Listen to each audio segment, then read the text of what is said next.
Yeah, my name is Fabian, and I currently work at Homeboy Industries. But to me, I'm here to tell a little bit stories. I think that's where the evidence lies. And I discovered art. For me, I discovered art at the age of 6. And for me, it's sort of like organizations like Homeboy Industries and Pan. Homeboy Industries, of course, has helped me to redirect my life and giving me everything needed in order to reclaim my life. And El Pan is an organization that recognized my strengths and my gift of art and has given me the foundation to be able to build upon my vision and mission as a major goal to build an art academy. And that's why those two organizations are very fond to me. And so for me, I discovered art at the age of 6, and I think my curriculum comes from my experience. And so I come from immigrant parents, and I remember due to the fact that I'm from El Paso, Texas, we came to Los Angeles, Boyle Heights, and Aliso Pico, grew up in the housing projects in the 80s, the crack cocaine epidemic, decade of violence, very difficult for a little kid to contain his innocence, especially coming from immigrant families. And so when I was being raised by my mother as a single mom, due to the fact that my father was very abusive. He neglected me and he abandoned me lots of the time because he was going in and out of prison. I remember the times when my mom would scream, Déjame, Shorty, no me golpees, and my mom screaming, and I would jump on my mother to protect her from my father. And one of these events, he grabbed me and he threw me off my mother. That's when I realized that not only was I helpless, but I became hopeless. And every time my mom would scream, I discovered a notebook at the time, and I would go and hide under a coffee table with a beautiful drape, which I consider my safe haven. And under that coffee table, I'll create my own worlds to escape my reality. That's when I found art to be meaningful. It gave me my self worth and a glimpse of hope, my gift, and no one's going to take that from me. Again, I brought that gift with me to Dolores Mission Catholic School, right? Third grade, fourth grade, fifth grade.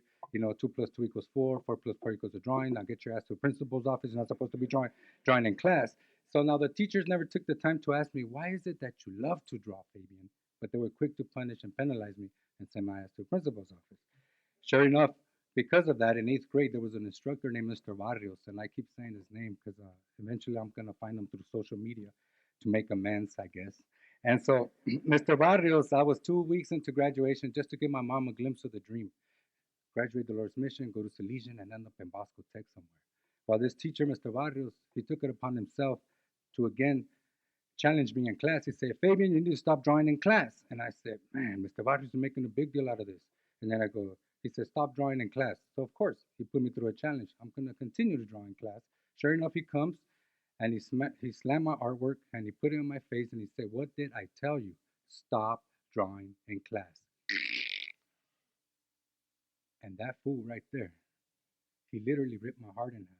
When he ripped my artwork, as if all the trauma just came back up. He reminded me of the time when I caught my father putting a wrench into his left arm. But the difference was that he was not my father. So I get up, I grab a desk, and I throw it at his ass. And when I did that, Fabian is the bad guy. So Fabian gets expelled from school, and he has to go tell mom to cancel the graduation party. Fabian's no longer graduating. That's when I realized that I was not only betrayed by my father, my mother who cannot protect me from my father, my community who didn't step up at the time of need, and now the teacher. That's when I said, F the world. But before they send their troubles away, where do they send them to? Father Greg Boyle. So I met Father Greg when I was 10 years old. And when I went to see Father Greg, he goes, Damn, son, what happened? I go, Well, this for my artwork, G, and that shit ain't going to happen. No one's going to take that from me but me.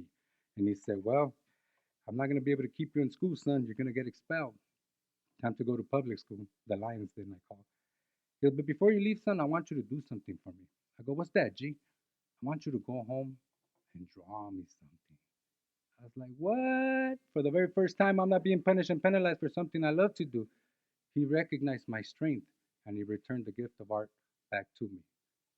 The importance of recognizing one's gift. And that's why it brings me to my slide. And thank God for the fact that Father Greg returned the gift of art because today I'm impacting many young lives as well as adults by using the gift of art. So that's just the introduction to my PowerPoint. And so what you're gonna see here, I'm just gonna conversate, through stories. Here you see these young kids. They're from Tijuana. What I'm trying to do is cross borders as well. Because I recognize that the issues in Mexico as well as the ones in Boyle Heights or Lincoln Heights or just in LA in general, the similarities are there. And so for me as an artist, it's my responsibility that I go introduce them to this gift of art so that they too can use it in a way that they can probably heal from their traumas, or at least to paint pictures so that they can expand their horizons and redream again. And so I put this picture up because if you see those two little boys, the two little boy and the little girl there, the little girl had been through a lot of abusive things, right? She did not trust me when I showed up in Mexico. The little brother did. And the little girl gradually started walking towards me as she got to know me. Little by little, she was getting near me. And we did a mural. And then before I left, she got next to me. And so, as an artist, what I wanted to do in memory of them and to rekindle their hope was to be able to capture this painting. This is my artwork. So, here, what I did is I paint the little brother and sister, and the gold behind them captures their richness. The heart between them is the love they have for one another. The sun rays behind the young lady is to return her virginity, for she has been abused by her father. The image there is a cartoon, a famous character from Mexico, Tintan, and that's the only person they can imagine as a father. So the painting here is called Imagine a Father. So once I painted this, I made a big print too, and I sent it back to Tijuana so that they can carry that in their rooms. So what I just did there is I acknowledged them, I recognized them, I used them as my subject matter, and what that's gonna do when they see themselves in that painting, priceless. That's the beauty of art. Go on to the next slide. I went to Chile, Santiago, and I went and worked with the Mapuche and the Mapuche River. And I remember being under there, and I held some art workshops under there. And I learned that a lot of the young girls and men have been, same thing, abused, 12-year-old prostitution, street kids surviving under the bridges. And when I was a kid, I would go and hide in the Alley River to avoid the local gangs in the housing projects. So the Alley River was my studio, my playground, my big brother. And so I remember being there and I start to recognize and see my childhood through their eyes as I would go to the Alley River for refuge to escape the gangs and create the forms of graffiti art. And then I realized when I came back, I said, you know what? How can I motivate them and return their self worth and let them know they too matter? So I decided to paint the little boy and the little girl standing in pride and the little boy with dignity as I returned them to their ancestral roots of the Mapuche Indians and there in the Alley River. So it's the connection between the Alley River and the Mapuche River. And if you see the Chile flag coming underneath there, and I send this image back to the people from Chile so that they can take it under that bridge and let them know that someone's thinking of them. And this is how I use art to rekindle hope for those youth. Next slide. And that's, of course, I have to do it for my kids too. You know what I mean? I can't just leave them out of the equation. So this is my son Fabian Jr., Damien, and Andrew, and here they're standing on the east side of the river to represent that they're from Boyle Heights, and this is considered to be the painting of brotherhood. And of course, I want to capsule time and let them know that as I'm creating art, they're going to be in my history book. So they're always going to see this image, and to me, it's the way that I can rekindle their importance as an artist, as a father. So now we get into the other stuff. Go ahead. This is the Roslyn Lofts. The Roslyn Lofts is located on 5th and Main, and this is El Pan. El Pan has been very fortunate in giving and recognizing my strengths and the gift of art. The woman decided that she gives me the second floor balcony there, and that's where I can build my art academy. It is important that I create an art academy to meet the needs of my kids in the community as Boyle Heights, Lincoln Heights, Compton, Watts. My art academy is unlike any other art academy. You don't have to be an artist to come to my art academy, just the commitment and the ambition and the willingness to learn, just like Father Greg did for Homeboy Industries. I'm running my academy parallel to Homeboy Industries. So that's my studio space. That's me in the classroom. The diversion program, I thought that it would be great because when I was a kid, see, now imagine my whole curriculum is based on my own life experience. So every time I would get caught tagging, writing on the walls, there is a group of taggers that at times we kind of don't bring into our taggers are like the symptom of gangs, I say, because they're already contributing to the criminal activity. And these taggers, lots of them have the talent. And so, as a diversion program, my big goal is to connect with the probation department so that I can be the medial ground. When you catch a kid tagging on the wall for vandalism, destruction, the city, don't send them to a juvenile hall. Sentence them to my art academy. Let me deal with them. That'll be the medial ground, and that's the diversion aspect of my program. And here I got some little taggers from learning works of homeboy industry already in the classroom. And the beauty of the art is using art in a therapeutical way, in a way that is going to trigger and provoke thought and emotion, so that then we can bring in the wraparound services needed. But art is my entry point. Go on to the next slide. Reentry through art, right? You got all these homies who get out of prison 10 years, 8 years with, and all they have under their armpit is that beautiful portfolio that they've accumulated throughout the years in prison. And they walk into Homeboy Industries not knowing which direction to go. And then they say, "You're the artist?" "Yeah, why, what's up? Check this out, bro." And I'm like, damn, in awe by the beautiful works of art that they create. So what my responsibility is to bring them into our art academy, use it as a point of reentry, and bring their arts into my art academy. Teach them how to photograph it. Teach them how to articulate the work of art, so they remove the stereotype name that it has as in prison art, and also show them how to make prints, reproduction prints, have an exhibit, so that it can give them the idea of entrepreneurship, and hopefully one day them too following into the art career. And that's the way of entry for me, using their art to engage them, and then we start to hug them with all the wraparound services of homeboy industry. That's the way I deal with things. Art is important for me. Go ahead. These are some of the kids from Learning Works, and here we are doing drawing still life from the streets, taking them near and around downtown LA. And the reason I did the Art Academy in downtown LA, they say put it in Boyle Heights. Put it in Boyle Heights. Why not in Boyle Heights? I said, nah, it's cool because the bridges to me mean transcendence. And it's a beautiful thing if you can pluck them out of the neighborhood just for that time being, and they can see that there is a studio space, get the feel for it in the art district, and that helps to motivate and inspire and give them something to foresee themselves in the future as artists, possibly. Go on to the next slide.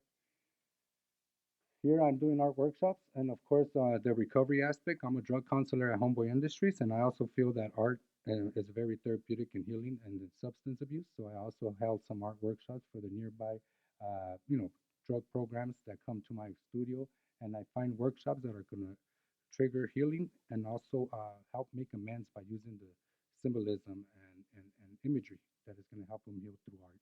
So I do substance abuse through art as well. Go on to the next one. And of course, the Mural Mentorship Program, this little kid to the right, he came from Juarez. He immediately saw who I was, and I took him under my wing. He only been here 2 months, and he wants to do art. So the beautiful thing is that I'm well connected with the art community throughout Los Angeles, and now he's engaged in my program. He's been able to paint murals, and he's not derailed. And he came from Juarez, so I took him in. I adopted him per se, and he's a very happy individual now because he immediately landed into the art community instead of getting lost in the mist. So this is my mural mentorship program. I put the youth with the adults, and vice versa. Go on. And here I engage my sons, right? This is Fabian and Damien, and it's important that I introduce them to the art so that they too can, hopefully one day out of 5 kids I have, maybe one might be an artist, and if not, that's fine. The good thing is that they're not dealing with gangs, drugs, violence, and trauma in my household. Nothing but positivity, and that's the way it works. So this is my mentorship.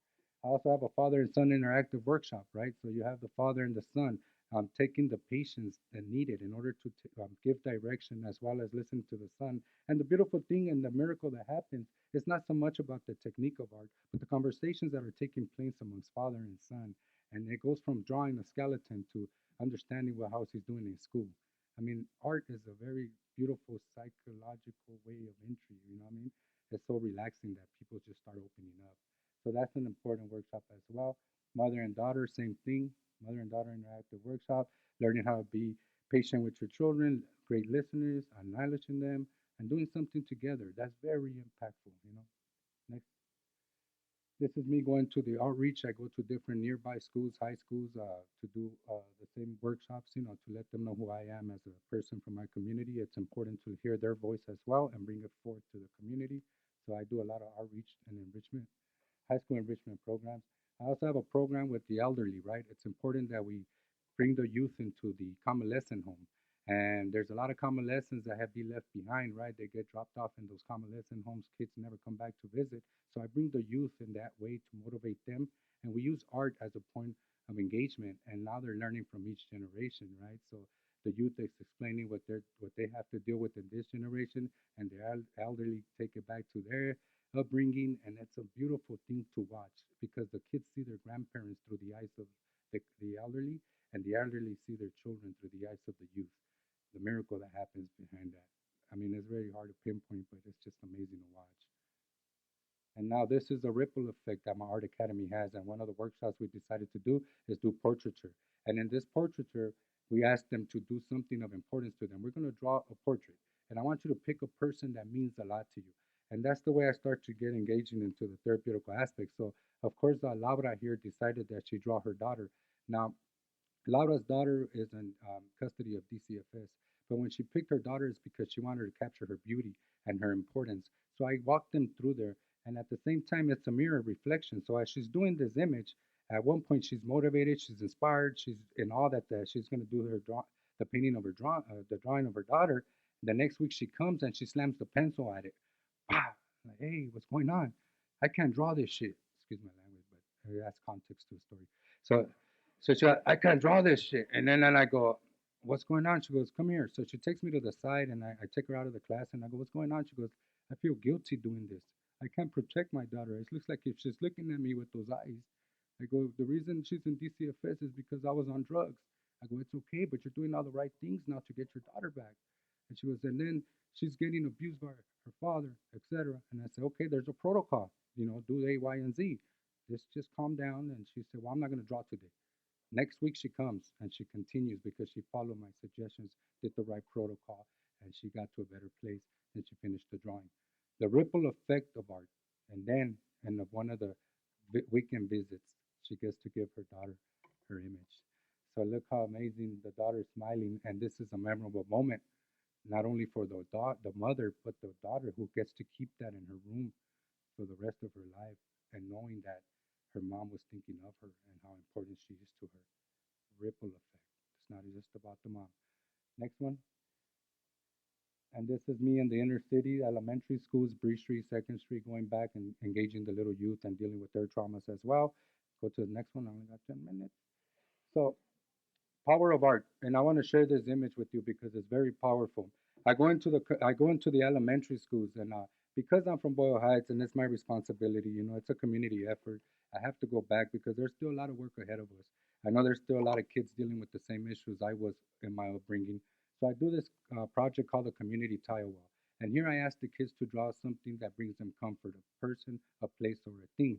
And in this image, I would explain to them. So what I do when I walk into the class, the first thing to break the ice, I say, "How many of us are from Boyle Heights?" Of course, all of them are going to raise their hand. Now they're feeling their comfort. And I go, "How many of us know gang members?" My dad's a gang member and he smokes weed all day. Okay, but that should not define who you become as a person, and I'm gonna show you how. How many of us have experienced domestic violence? I see my dad push my mom down the stairs, and he giggles. No coping skills whatsoever. And I said, well, I too am an artist, and I too experienced domestic violence, gang culture, and drug addiction. But the thing that helped me was art. And so today I'm going to bring that to you. So draw something that brings you comfort: a place, a person, or a thing. Anything, sir? Anything. Just go out and draw. So my duty is to walk around the classroom and watch them. So I would explain to them, I'm trying to keep it short, but I explained to them that I would draw a medallion that my dad left behind. My dad overdosed, and I carry a little medallion that he was in his wallet. And if I were to draw something of importance, it would be that. And so I showed that in class, so they go off and draw. And so sure enough, they're doing their community tile. Now it's time to share. So the little boys come up. Who wants to go first? I go, sir. The story's longer, but I'm gonna keep it short. So, anyways, I go, sir. So I go, come on up, Pablo. What do you got? Okay, so this is a drawing of me and my brother. We're going to the park, and he was happy at one point. And then the killer came and shot him in the head. But there's still hope, sir, because you see the sun, and then the little line that comes from the cloud. That's God taking my brother. And he runs, and he goes to his desk. Another young boy comes up, and he goes, "Come on up, Jose. What do you got?" "This is a drawing of my brother's toys who got killed. No, who died, and I haven't seen my brother since I was 6 years old." And he runs to his desk and he puts his shirt over his head, and now he's weeping. And I come up to him and I rub his shoulders and say, "It's okay. Your brother's smiling from above. He's actually happy that you were thinking of him and drawing his toys. Now do me a favor.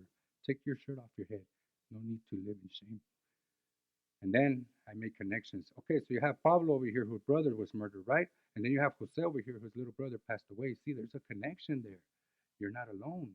So then we put the tiles up on the chalkboard and we build a community tile wall to send the message that there's no us and them. It's only us, and we're community. And then the teacher says, "Fabian, how do you do it?"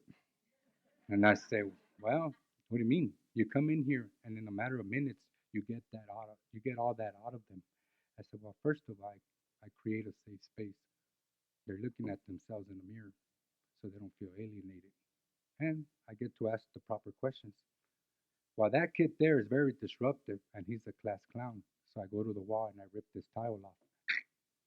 I said, this is why. This is what he has to carry. So maybe next time I have to ask the proper questions, or maybe come in with an open mind, because what they have to carry is probably what you don't have to carry. So let's do this shit together, right? That's what I say. And so, sorry, how much time I got? 5 more minutes. All right. So I just give you these stories, and then how do I use art? And I have 5 more minutes. I get to tell my most impacting story that I love to share. I have to get my little daughter Maya involved. So how do you become a father figure? How do we break the cycle? I come from drug addiction. My dad was a heroin addict, immigration, all that. I grew up in the projects, all that. So now that I'm a father, my daughter Maya comes up to me, and I engage them in the art academy, and I also bring them to my studio to show them that they too can become artists, hopefully. So my daughter Maya goes, Daddy, Daddy. Yes, Maya. I did a drawing. No, you didn't. Yes, I did. I go, let me see. You're going to laugh. No, I'm not. Let me see your drawing. She goes, okay, you better not laugh. I go, show me your drawing then. Boom. And that's all little stick figures, right? And then I go, oh my God. Oh my God, Maya. Did you do that? Yes, I did. I'll concede it, right? So I said, you know who Frida Kahlo is? No, who's Frida? Frida Kahlo is a great Mexican muralist, Mom. But you know what? I think you're better. So what I'm gonna do is take this drawing, put it in my studio, so you and I could give them competition. So what I just did there is that I acknowledged my daughter. I've given her self worth. I made her believe that no matter what she creates, it's bigger than her. I have inspired her. I have motivated her so that she foresee herself in the future and not live in despair. That's how we break the cycle, and that's the power of art. And thank you for letting me share.